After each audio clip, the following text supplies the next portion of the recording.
Now, speaking of based things, last week I was trying to do something that failed miserably. This time I perfected it. I want to start a weekly segment where I talk about YouTube comments from the last week. And I found 11 YouTube comments from last week that I want to discuss and go over. If you guys want to appear on this, and if it works out, feel free to leave YouTube comments. That would be really cool. Anyway, so 11 comments. I've found 11 comments. 11 hopefully good quality comments. Hopefully the best quality, informative, inspirational, making the brain work. Let's look at the first one here. The first one might be alright. This is the one that started it all. Came for card advice, not to see you beg for Twitter followers. Stop wasting people's time on garbage. Stop wasting people's time on garbage. To be fair, this is kind of a meme. Because I showed people this comment last week, and now people kind of like roast me for plugging anything ever. But this is just what content creators do. But this Bob Duckington guy seems like the kind of guy who has ad block on just so we can get straight to the content. That's what I think. So sorry for shilling myself. I think a lot of content creators do plug their stuff on a regular basis. Sorry.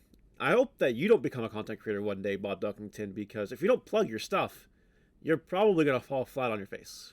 Sorry, Bob. Alright, I want to show you one more really trolly comment that appeared on one of last week's videos, and then hopefully there's no more trolly contents. Hopefully. This was on my video I made about the Ultimate Cup of Had Enough. If there are no more judges, get more judges. If you are homeless, just get a house. If cancer exists, just cure cancer. Come on, man. Do you even know how much coordination and preparation is needed to judge these events? You propose no real solution and are just salty for not refreshing your page early enough. XD. Now, as you can see here, I actually replied to this comment because this guy is just...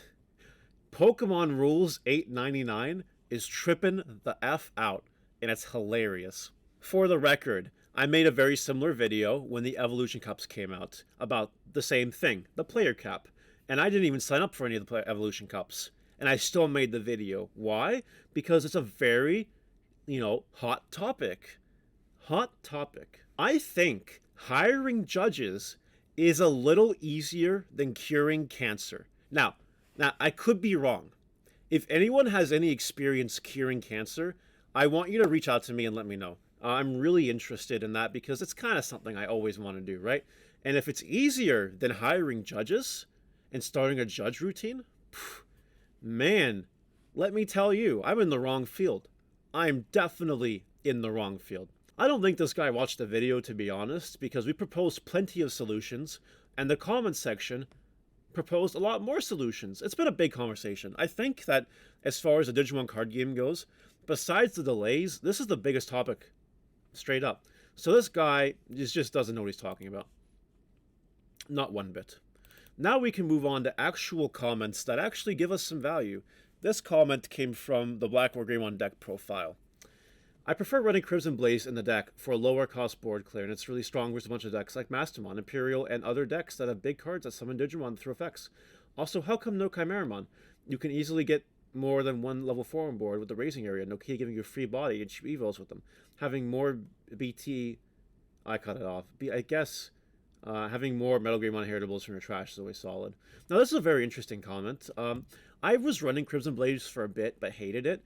It's basically like a good Atomic Blaster, but Crimson Blaze I found to be completely unnecessary because Black War Greymon and other things like the new Metal Greymon and Ultraris mode, they're good at clearing boards anyway, so it makes Crimson Blaze kind of redundant in my opinion. Also, Chimeramon is completely not necessary, especially when you have so many good inheritables in your Metal Greymons that you want those to be under your Black War Greymon. But I do appreciate the thoughts.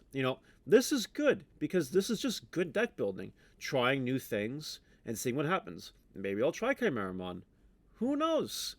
But these are the comments that I want to see. These are the comments I really want to see. Next one, same deck profile video. I got that Mega Ultra Chicken reference. Anyone that knows Yu-Gi-Oh! Abridged? Pog. Might I suggest for the side, possibly 2 Red Blitz Greymons, 2 4-cost ties, and ... Not at sure what else after that. I know Ultra Mode is good, but there's also the argument to run EX1 Metal Greymon to give Black Pokemon Piercing. Again, people are suggesting good choices, and, this guy even went as far as saying, side deck them. Side deck these choices. And people are thinking about side decks, which is really good. It's good that it exists because side decks can exist in the future. This is the kind of comment you love to see, especially this guy's been a Red player since day one. We love those opinions. We love them. Now, this one was from the I've Had Enough video. The Ryan Neighbor writes, I think hand-waving away the time commitment to make these events longer or make them 2-day events to deal with caps while in the same breath arguing caps hurt the working class who can't be off on a Sunday morning to sign up for events is kind of not genuine. Oh, that was a run-on. Okay. The time commitment is a big deal just as much as the scheduled time to sign up is a big deal, but at least dates and times are posted so there's no chance. No such thing as a perfect solution. IMO. I will agree to disagree. I'm not going to go into my same talking points because we've already beat this horse to death. However, I don't think that it's not genuine at all. If you can't sign up because you are at work, you completely get robbed of the chance. At least if you can sign up for the event and you're, working that day, maybe you can book it off in advance or plan to call in sick or plan to have someone take your shift. You know what I mean? So I think it is perfectly genuine, and putting the cap time to 1 time, it does hurt the people that do work it because it just completely robs those chances. What, are they going to book off a day or an hour or two just to try to book an event, just to book off more time? I don't know if that's realistic or not. We can agree to disagree, but there will be no perfect solution. I can tell you that right now. Next up, bacad. I was late by 30 minutes. Very frustrated and hoped to play my first tournament. Hopefully they'll uncap it or consistently increase it to keep up with demand. Or maybe take a poll to the community. This actually brings up a really good idea, which is why I love reading these comments. Do a poll. If Bandai holds a poll, or makes a Google sheet, a Google form or something, where people can just give their opinions, they can actively take feedback from the player base and implement it to the best of their abilities. We're not saying it's going to be perfect, but I think it's going to be better than nothing. Instead of posting a Facebook post saying, don't miss out when the events are capped, maybe instead of doing that, give people a chance to actually give Bandai feedback and see what the players want. I think that's a lot more valuable, and bacad here is off to a very good idea. Is it worth buying a playset of the ST memory boosts, or should we wait? This was on last week's Market Watch. I covered it this week. I think the memory boosts are so cheap right now that it is worth picking up right now, because memory boosts can grab multicolored cards, right? A black memory boost can grab a black red, or a black green, or whatever, right? So I do think memory boosts are good. Good question. Perfectly innocent. I love it. Next question. Not really a question, but I had to include this comment. Your taste level is immaculate. Any guy that rocks Gaga is a stud. Okay, I need to go full face cam for a second. Now, we do live in a world of free speech and open opinions. Nobody has a wrong opinion, that kind of thing. However, if you don't consider Lady Gaga to be the best musical artiste of our generation, you're actually wrong. Lady Gaga is the best musical artist as of currently in today's day and age. Her songs are all articulate. They're actually an art piece. You have great imagery with them. Not to mention that they tell a story. A lot of songs in today's day and age miss some of these. Maybe they tell a story, but you can't understand them. Maybe they're just yelling and screaming at the mic, and you can't get that. At least when Lady Gaga says things like rah rah ooh rah rah, you know what she's saying. She's saying rah rah ooh rah rah. That's what she's saying. Although some people, when they sing songs, it actually sounds like that, and that's not what it's intended to sound like. So Lady Gaga is tier 0 musical taste, and anyone that doesn't agree with that, your opinion is wrong. It's invalidated, and I wish that you seek help. Thank you. Moving right along here, only a couple more comments. Zoochalmon, according to Tamer's Season. So I was pronouncing this phoenix fiery bird as Zoochalmon, because that just made sense to me.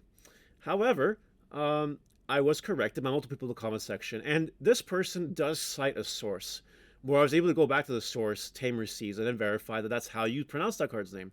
So from now on, we do call it Zoochalmon, because that's actually the card's name. I think that's super important. And guys, I don't mind being wrong. If I'm wrong, correct me. And if you could provide proof, even better. I love to see it. The final comment I want to go over today is a really good point on the Ultimate Cups again by Alice Jones. Hey Mario, since you touched on the whole working busy at registration times, I would like to point out that 9 a.m. local East Coast is absolutely BS for us West Coasters. 6 a.m. for a 1 minute sign up is ridiculous. These events are advertised as nationwide, so where's the generic neutral, i.e. 1 p.m. EST, 10 a.m. PST sign up for all events? This also raises a really good point, right? Who's waking up at 6 a.m. to sign up for these tournaments on a Sunday? I feel like that's kind of like murder, if you ask me. Murder. I would not wish that on my worst enemy. Maybe Steven, but that's about it. You know, this is a good point though, because it should be later on so that everyone has a chance to be awake, be alive, and do the thing and sign up. If you're sleeping when the signups come out, you're also completely robbed of the chance.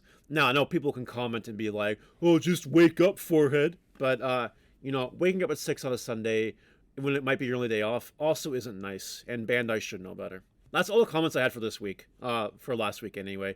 I think that these comments are really good. I don't mind reading these comments. I love reading YouTube comments. So if you guys ever want to see your comments on here, maybe leave a YouTube comment once in a while, YouTube or Twitch chat, and maybe we'll go over it. I look forward to reading all of them.